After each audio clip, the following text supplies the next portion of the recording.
Bonjour, je me présente Patrick Vanasse, professeur de sciences politiques. Bienvenue à la série « Les promesses de Dieu envers Israël sont-elles toujours valables ?» Lors de la dernière émission, nous avons parlé de la question de la théologie du remplacement, comme quoi aussi cette théologie-là qui était largement répandue dans l'Église n'est pas valable.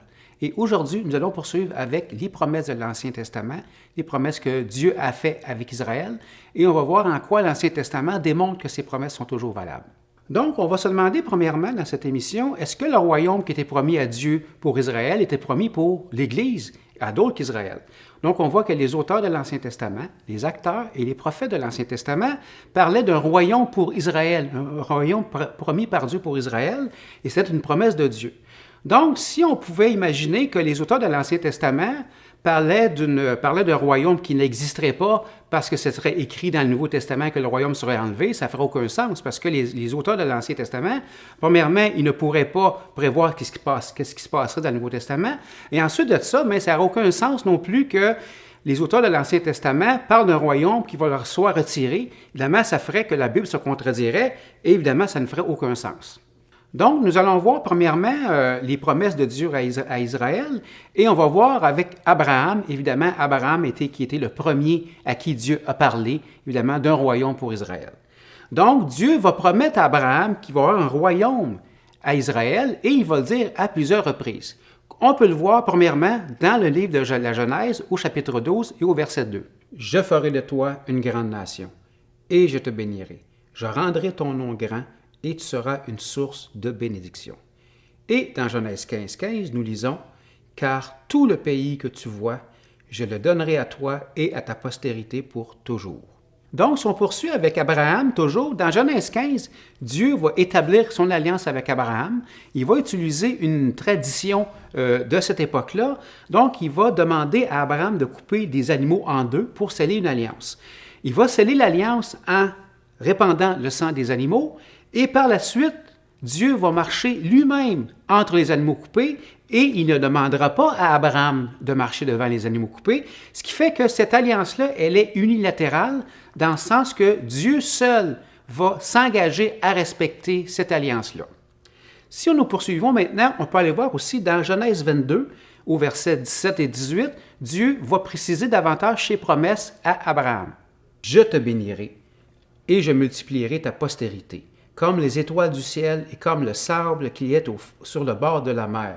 Et ta postérité possédera la porte de ses ennemis, et toutes les nations de la terre seront bénies en ta postérité, parce que tu as obéi à ma voix. » Donc, nous voyons aussi que Dieu a donné ses promesses à Abraham, et ces promesses vont être aussi renouvelées à sa descendance, comme on voit par exemple avec son fils Isaac dans Genèse 26, 4. « Je multiplierai ta postérité comme les étoiles du ciel. Je donnerai à ta postérité toutes ces contrées, et toutes les nations de la terre seront bénies en ta postérité. » On le voit aussi à son fils Jacob, le fils d'Isaac Jacob, dans Genèse 28. « La terre sur laquelle tu es couché, je la donnerai à toi et à ta postérité. Ta postérité sera comme la poussière de la terre. Tu t'étendras à l'Occident et à l'Orient, au septentrion et au Midi, et toutes les familles de la terre seront bénies en toi et en ta postérité.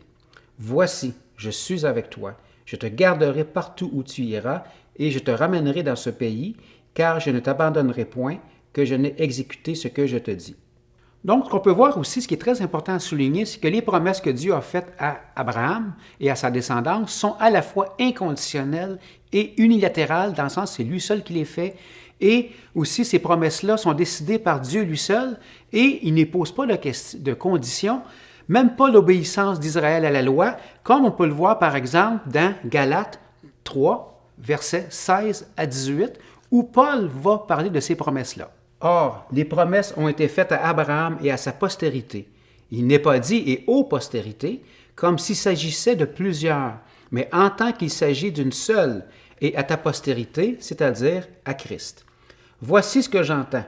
Une disposition que Dieu a confirmée antérieurement ne peut pas être annulée, et ainsi la promesse rendue vaine par la loi survenue 430 ans plus tard, car si l'héritage venait de la loi, il ne viendrait plus de la promesse. Or, c'est par la promesse que Dieu a fait à Abraham ce don de sa grâce. Donc, on a parlé maintenant tout à l'heure, on a parlé des promesses à Abraham, et Dieu aussi a fait les mêmes promesses à David, donc des promesses qui étaient données inconditionnellement à David pour son royaume, en vertu d'une alliance qui est absolument éternelle. Et ce qui est intéressant à voir ici, c'est que David a ajouté autre chose. Notamment, Dieu a averti Israël que si Israël fait le mal, il sera châtié. Mais les promesses ne lui sont pas enlevées. On peut le voir notamment dans 2 Samuel 7 au verset 12 et 16, dans 2 Samuel 23 verset 5, et on le voit aussi dans le psaume 89 au verset 28 à 34. « Je lui garderai ma bonté à toujours et mon alliance lui sera assurée. Si ses fils abandonnent ma loi et ne marchent pas dans mes ordonnances, s'ils violent mes statuts et ne gardent pas mes commandements, je visiterai leur transgression avec la verge et leur iniquité avec des coups. Mais je ne retirerai pas de lui ma bonté, et je ne mentirai pas ma fidélité. Je ne violerai point mon alliance, je ne changerai pas ce qui est sorti de mes lèvres. » Donc, ce qu'on voit, c'est que Israël ne change rien. Évidemment, la désobéissance d'Israël ne change rien aux promesses de Dieu qui vont demeurer à la fois inconditionnelles et aussi perpétuelles. Donc, on voit aussi que Dieu a fait des promesses à Israël aussi par l'entremise des prophètes. Donc, les prophètes de l'Ancien Testament vont tous répéter la même chose. Premièrement, que les promesses que Dieu a faites à Israël ne sont pas liées à son obéissance à la loi de Moïse, et aussi que l'alliance que Dieu a faite avec Israël sera préservée et renouvelée dans un royaume futur lorsque Israël sera revenu sur sa terre natale. Donc, on le voit par exemple dans Osée, le prophète Osée va illustrer cela aussi. Donc, Osée va se marier avec Gomère, ce qui signifie aussi que Dieu veut illustrer qu'il a fait alliance avec Israël. Et Osée, évidemment, va se marier avec Gomère, qui va lui être infidèle. Elle va être infidèle à lui, elle va le quitter, elle va même se prostituer auprès d'autres hommes. Et ça démontre aussi que Dieu veut montrer à Osée qu'Israël aussi va abandonner Dieu et Israël aussi va s'adonner à d'autres dieux, va se prostituer avec de faux dieux. Et on voit à la fin que Osée va reprendre Gomère et va même la racheter à prix élevé. Et ça illustre le fait aussi que Dieu va racheter Israël pour le ramener sur sa terre natale et lui donner le royaume et le sauver à la fin. Donc, on voit aussi dans le livre d'Ézéchiel aussi que dans ce livre-là, Dieu va indiquer à Israël que s'il est désobéissant, il va être châtié, mais en même temps, ses promesses envers lui ne seront jamais oubliées, ne seront jamais défaites. Donc, on le voit par exemple dans ce chapitre-là, le fait que Dieu a rescapé Israël, qui était une enfant nue et abandonnée dans les versets 1 à 6, ce qui fait référence au fait que Dieu va rescaper Israël, qui était en esclavage en Égypte, dans le livre de l'Exode. On voit aussi que dans les versets 7 à 14, qu'Israël va grandir, qu'il va devenir une femme et qu'il va aussi être vêtu par Dieu. Et tout cela fait référence au fait qu'Israël va s'installer en terre de Canaan et va établir évidemment son royaume avec notamment les rois David et Salomon. Et aussi, ce qui va arriver aussi, c'est qu'à cette époque-là, Israël va se prostituer vers d'autres, va abandonner Dieu, en référence aussi au fait qu'Israël a désobéi à la loi de Moïse et a vénéré des faux dieux, comme on le voit par exemple au verset 15 à 34. Et par la suite, au verset 35 à 52, on voit que Dieu va châtier Israël en ramenant des nouveaux maîtres à le maltraiter, en référence aux guerres et à la déportation qu'Israël a vécues autant avant Jésus-Christ qu'après Jésus-Christ. Et finalement, Dieu va affirmer qu'il va conserver son alliance avec Israël et il va lui pardonner tout, en référence au salut final qu'Israël va vivre lorsqu'il sera évidemment revenu sur sa terre et régnera avec Dieu pour toujours, comme c'est écrit au verset 53 à 63. Toujours dans le livre d'Ézéchiel, au chapitre 36, au verset 24 à 28 et 33 à 38, on voit que Dieu va encore plus loin dans ses promesses et dans les détails qu'il veut lui donner. Premièrement, Dieu va promettre une nouvelle alliance avec Israël, qui n'est pas la même qui celle instaurée dans l'Église par le Nouveau Testament, qui est une alliance vraiment unique à Israël. Et dans cette nouvelle alliance-là, Israël sera rassemblé de nouveau sur ses terres, comme on le voit aujourd'hui depuis 1948. Israël recevra un cœur nouveau, Israël recevra l'Esprit de Dieu, Israël sera pardonné de toutes ses fautes. Israël verra aussi ses villes et son territoire restaurés, comme on le voit aujourd'hui dans l'histoire. On va voir aussi que les nations vont reconnaître que Dieu a agi et le tout ça va se dérouler à l'occasion du millénium après le retour de Jésus. Si on poursuit maintenant avec Ézéchiel 37. Donc, Ézéchiel 37 avec évidemment la vision que Dieu a donnée à ce prophète-là, on va voir qu'Israël va retourner non seulement dans ses terres, mais va devenir en force et il va connaître aussi ce qu'on appelle le salut final. Donc, dans Ézéchiel 37, on voit par exemple avec Ézéchiel qui est transporté dans la vallée des ossements séchés, on voit qu'au verset 1 et 2 qu'Israël est mort et inactif. Donc, on voit ici, par exemple, avec les ossements séchés. Et par la suite, Dieu va demander à Ézéchiel de prophétiser. Et là, dans la prophétie, on va voir que les ossements vont commencer à se rapprocher et ils vont former un corps, mais qui n'est pas encore vivant. Ce qui veut dire qu'Israël va être rassemblé, mais il n'aura pas encore de vie spirituelle, comme on voit par exemple au verset 3 à 8, 12 et 21 et 22. Donc, ça veut dire qu'Israël va être pris des nations où ils étaient dispersés et se ramener dans ses terres. Et on voit que ça correspond exactement au processus du retour des Juifs en Israël entre 1880 et 1948, où l'Israël va se reformer. Et en 1948, jusqu'à maintenant, c'est la situation actuelle où Israël a son propre pays, a son propre État, mais n'a pas encore la vie en Jésus, n'a pas encore cette vie spirituelle-là. Et par la suite, les os et les corps morts qui vont être dans la prophétie d'Ézéchiel vont reprendre vie, ils vont souffler, ils vont recevoir le souffle nouveau.